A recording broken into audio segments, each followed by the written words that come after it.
And this build will be on YouTube, and it will be on Outcast's site as well, with some more details there. Alright, so this is a new Stamsork build we've got for Murkmire. So I've made this one pretty much because I still wanted to move fast, but what I hate about Murkmire is everyone's move speed's very slow. Okay, higher end gameplay, you're seeing a lot of Ice Wardens, even just people back barn, wall of elements and ice staffs, and just everything's really slow. So between the hits to Swift trait on jewelry and immunity to root skills being nerfed, such as Forward Momentum, which is still a good skill, but it's only 4 seconds, we move towards something else, especially with the bow changes. Now, Draining Shot, right now, in Murkmire, its CC locks you up a little too long. But there's a few CCs like this. The Fighters Guild one, the chain one, I feel the same kind of delay there as well. Kind of like with Time Stop has a delayed break. So even though they reworked CCs, apparently in Murkmire, they did not rework CCs because they're still a little broken. So just an FYI. Now, even when Draining Shot is fixed and it's easier to break, this build will still actually be effective because it does not bank on the fact that the person gets stunned long. You could make a build, for example, where you kill the guy very fast after Draining Shot. Super bursty ones like a Warden or Nightblade could do that pretty easily. That's not entirely the goal here. It's very strong in the sense that they actually extended the range. Dual wield bow has always been good on Stamsork. I've run it a little bit. I've never made a build for it or posted one. It's always been fast. As long as you can afford to, because you can get your expedition out of the bow here. See the green behind me and the streaks? Okay, that's me. That's the roll dodge. We're getting that major expedition there. All right. So let's go through the gear real quick and everything that matters. By the way, this build is for non-CP. Okay, this is one of those builds that's for Battlegrounds and non-CP open world, which is primarily what I do. Not doing much CP builds.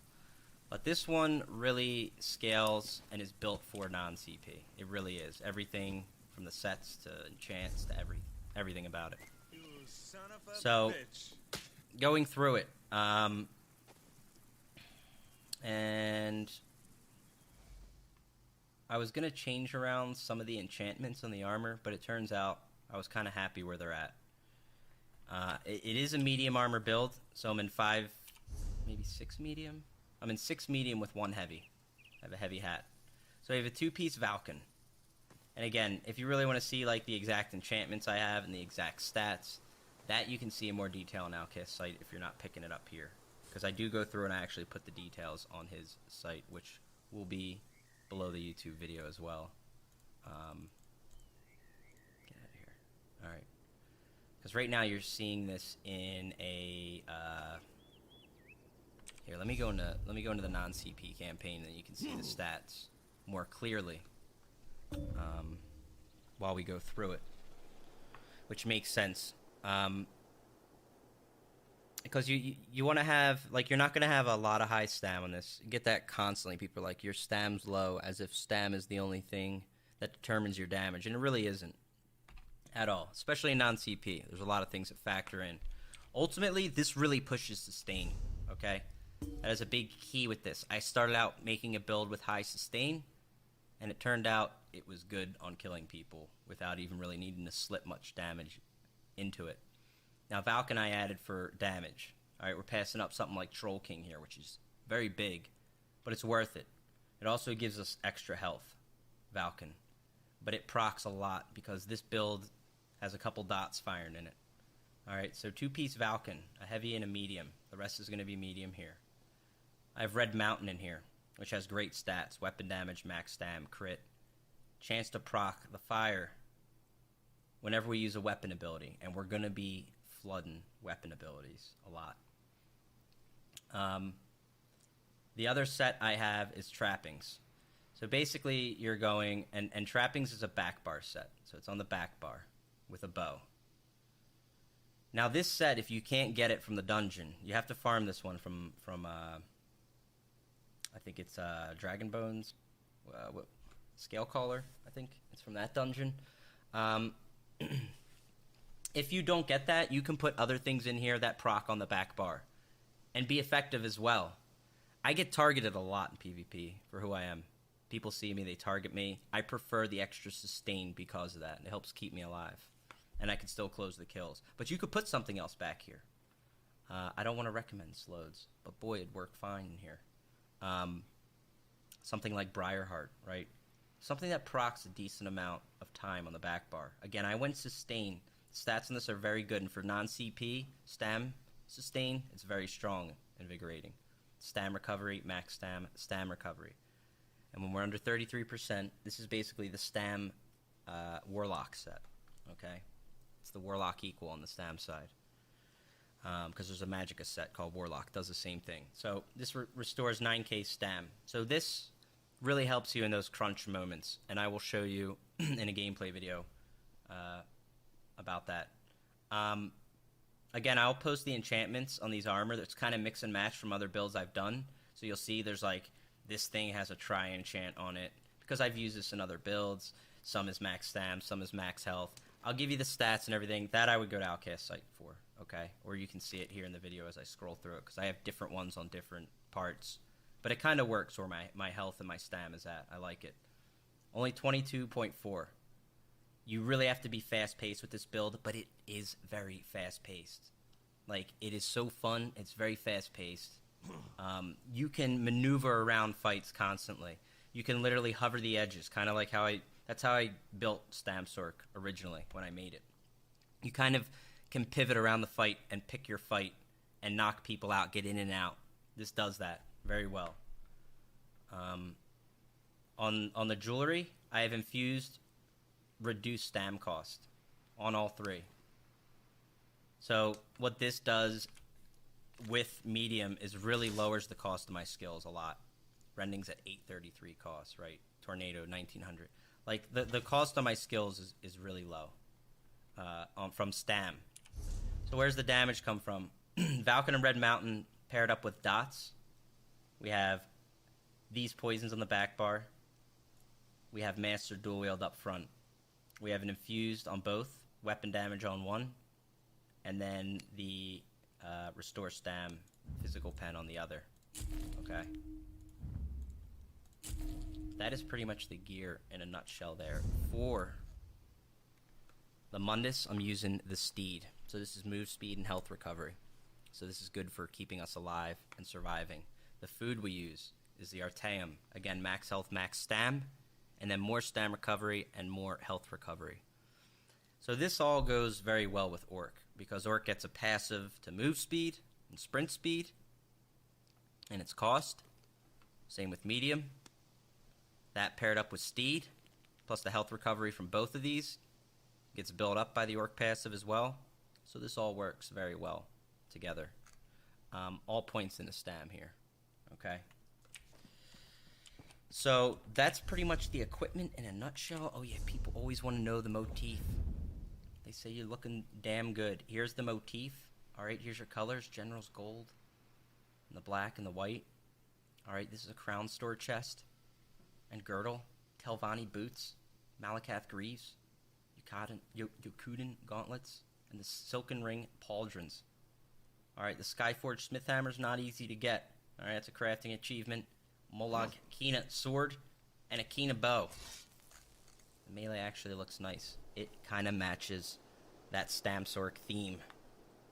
Once you buff up crit surge, there's lightning everywhere. All right. As far as skills, let's go through them real quick. And pots we use. The pots that I've come to really like on this are the immovable health stam pots. All right, they give me the ability to have a burst heal, while still giving me the regen too, and for stam as well. These are awesome. You can also use tripods, but I found these to pay off more for the most part. Right here, we have Rending Slashes, Move Speed, Reduction Morph here. We have Streak, Steel Tornado, Crit Surge, Crushing Weapon.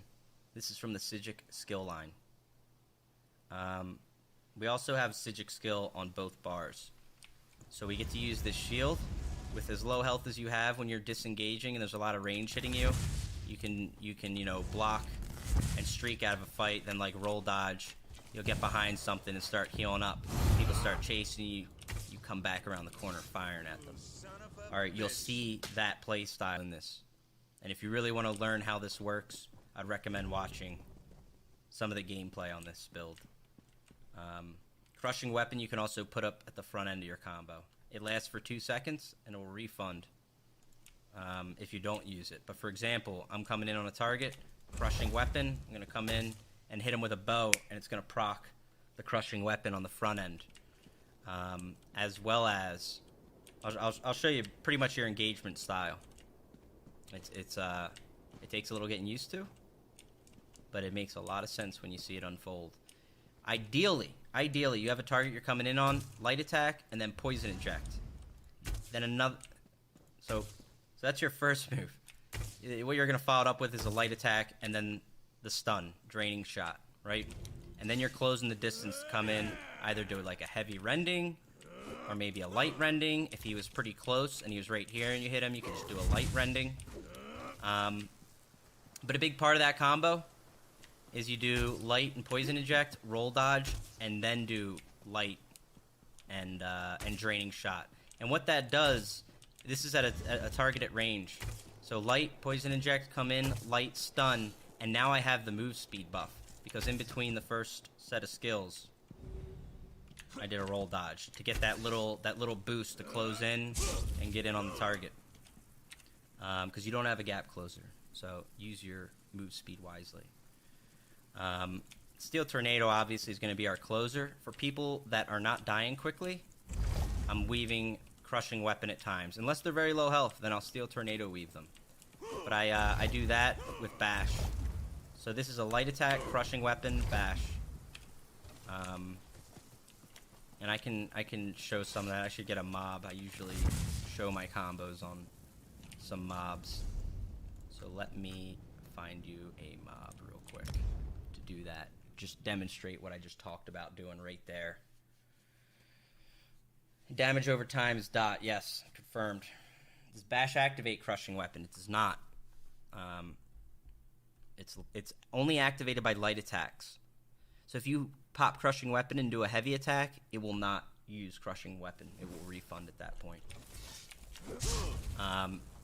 So it's a cost-effective skill to toss in. But anyway, the opening combo again is going to be a light poison, and then you'll see me roll dodge right after. See? I did both of them. I did light and poison right there, followed up with a light and stun, and then I'm gonna get, you know, get busy on it there.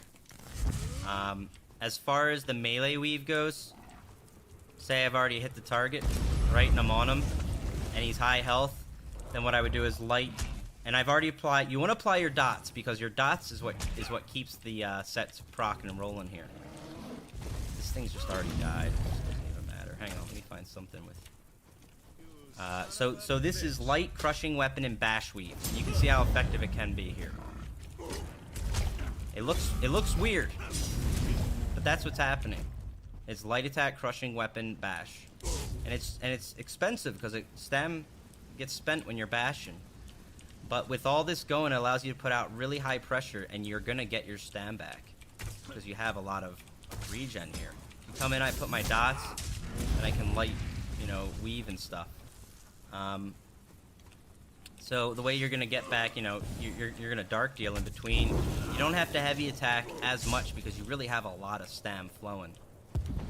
You can disengage from fights and find time and targets to take out, and you'll see people that don't keep their defenses up will die very fast against this.